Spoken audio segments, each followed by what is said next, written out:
5 जणांना मंत्रिपदासाठी फोन आले। त्यामध्ये नितीन गडकरी, पीयूष गोयल, रामदास आठवलेंना फोन आलाय। शिवसेनेच्या प्रतापराव जाधवांना देखील मंत्रिपदासाठी फोन आला। रावेरच्या खासदार रक्षा खडसेंना देखील फोन आल्याची माहिती आहे। एकनाथ खडसे शपथविधी सोहळ्यासाठी दिल्लीला जाणार आहे। पीयूष गोयल, नितीन गडकरी तिसऱ्यांदा मंत्रिपदाची शपथ घेणार असल्याचं कळत आहे।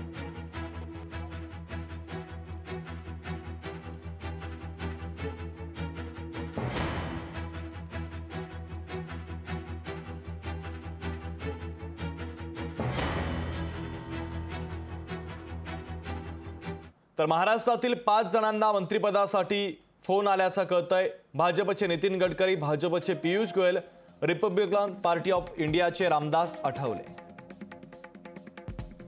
शिवसेनेचे प्रतापराव जाधव आणि भाजपच्या रक्षा खडसे यांची देखील आता केंद्रीय मंत्रिपदी वर्णी लागण्याची शक्यता आहे। तर या 5 खासदारांना केंद्रातून मंत्रिपदासाठी फोन आल्याची महत्त्वाची माहिती आहे।